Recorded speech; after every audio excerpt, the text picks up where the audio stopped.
September 11th, 2001 is a date etched into the collective memory of the world. It's a day that forever changed the course of history, a day of unspeakable tragedy and loss. Among the horrific events that unfolded that day, one of the most devastating was the crash of American Airlines Flight 11, a Boeing 767, which was the first plane to be hijacked in the coordinated terrorist attacks. At 8:46 a.m. that morning, Flight 11, a routine transcontinental flight from Boston to Los Angeles, was hijacked by 5 terrorists affiliated with the extremist group Al-Qaeda.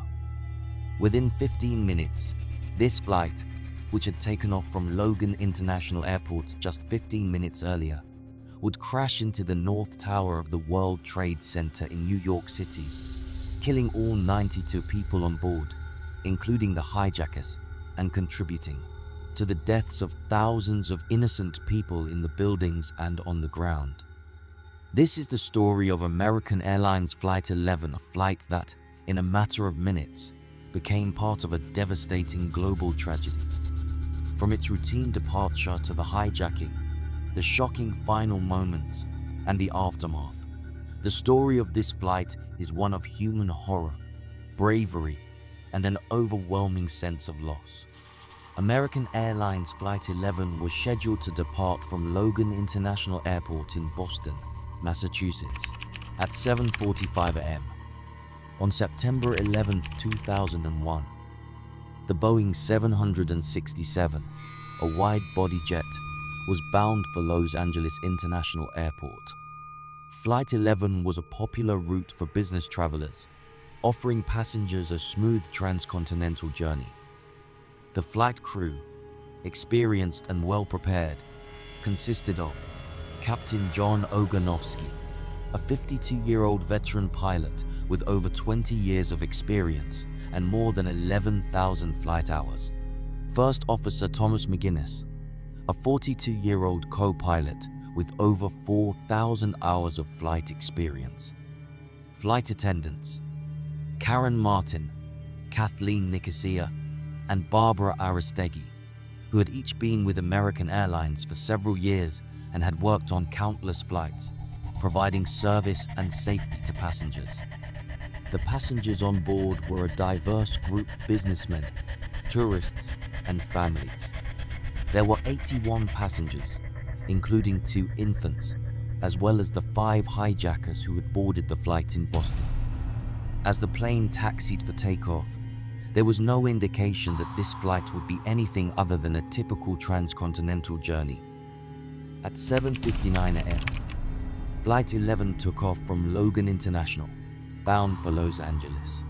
The aircraft climbed into the morning sky, passing over New England and heading out over the Atlantic. At this point, everything seemed normal. At 8:14 a.m., 15 minutes into the flight, the cockpit voice recorder, CVR, captured the first signs of trouble. 5 Al-Qaeda terrorists, led by Mohammed Atta, took control of the plane. Atta, the mastermind behind the hijackings, was sitting in the cockpit with his fellow hijackers, while the other members of the team took their positions in the cabin. The hijackers' actions were swift and brutal. At some point, they gained access to the cockpit, overpowering the flight crew. According to the official report and evidence found later, the hijackers used knives, box cutters, and possibly other makeshift weapons to subdue the pilots and take control of the aircraft. Captain Ogonowski was reportedly stabbed, and First Officer McGinnis was also attacked and incapacitated. What was initially unclear to the passengers was what was happening up front. The aircraft, while experiencing some turbulence due to the unexpected turn of events, continued to fly smoothly at its cruising altitude of around 31,000 feet. However, the cockpit had been seized, and the terrorists were now in control of the plane. At 8:19 a.m., a flight attendant, Betty Ong, who had been working in the cabin, made a remarkable decision. Realizing the gravity of the situation, She called American Airlines Operations Center to report the hijacking. This was the first communication from any of the flights on 9/11 that confirmed a hijacking was taking place. "We have a problem here. We've been hijacked. I don't know how to tell you this, but we've been hijacked." She went on to describe the state of the aircraft, detailing the chaos in the cabin, the fact that the pilots were unable to respond, and the terrorists' control of the plane. Betty Ong's call would prove to be invaluable for investigators and the government in piecing together the timeline of the events. At this point, Flight 11 had been hijacked, and the passengers were unaware of the danger they were in. Some passengers began to notice the abnormal behavior of the flight attendants as the terrorists moved through the cabin, and some experienced turbulence as the hijackers adjusted the plane's speed and course. The terrorists, now in full control of the flight, turned the plane southward, heading towards New York City. They disabled the plane's transponder, making it harder for air traffic controllers to track the aircraft's position. The communication from the cockpit ceased entirely, and only the emergency distress signal sent by Betty Ong and other passengers alerted the authorities to the hijacking. Around 8:20 a.m., the FAA was alerted to the hijacking, and the military was placed on high alert. A few minutes later, a disturbing update came from American Airlines, stating that Flight 11 had been hijacked. Meanwhile, passengers were starting to understand the dire situation they were in. According to phone calls made by several passengers from their cell phones, the story of the hijacking began to emerge. Norwood, Massachusetts, resident Brian Sweeney, one of the passengers aboard Flight 11, called his wife, and his phone conversation has become one of the most chilling moments of the entire day.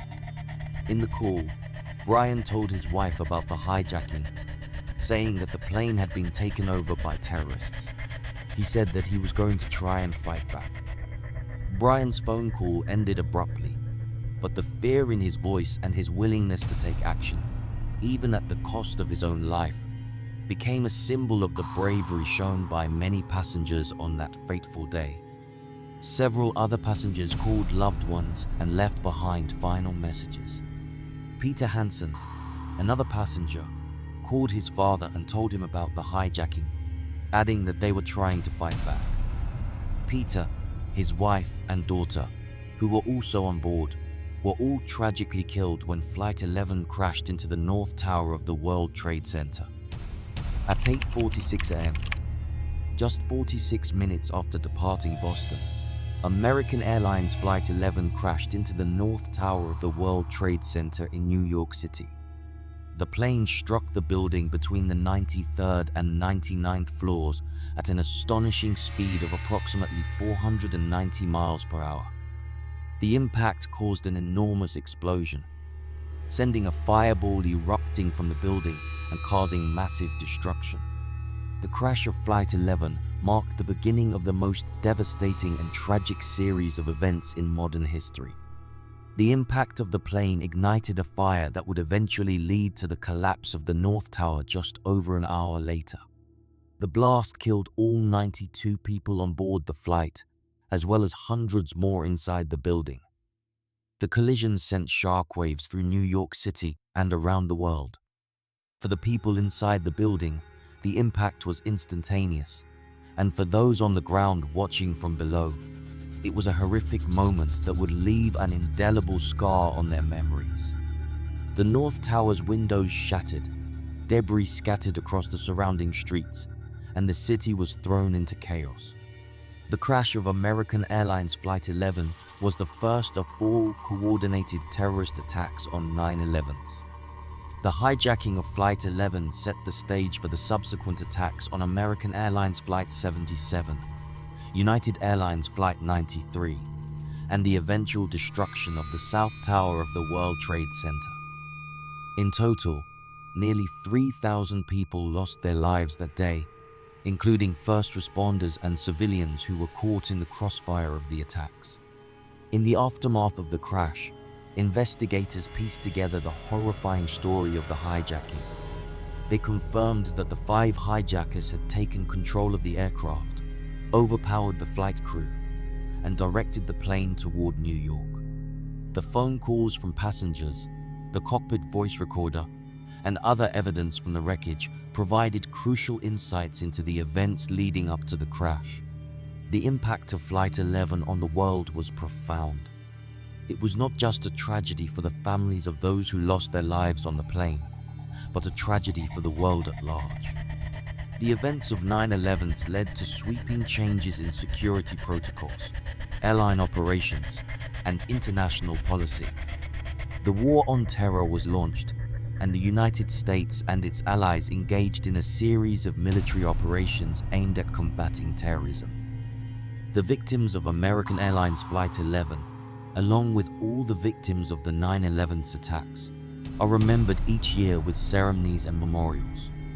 The story of Flight 11 and the courage shown by its passengers and crew in the face of terror remains a testament to the resilience of the human spirit.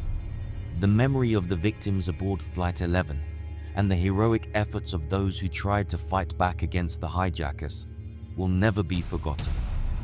While the tragedy of September 11, 2001 left an indelible scar on the world, it also sparked a movement toward unity and resilience. In the years following the attacks, memorials were built, heroes were honored, and the families of the victims found strength in each other and in the memory of those who had been taken too soon. The story of American Airlines Flight 11 is more than just a story of a hijacked plane. It is a reminder of the fragility of life and the strength of those who face impossible circumstances. It is a reminder of how the world can change in an instant and how the actions of a few can alter the course of history forever.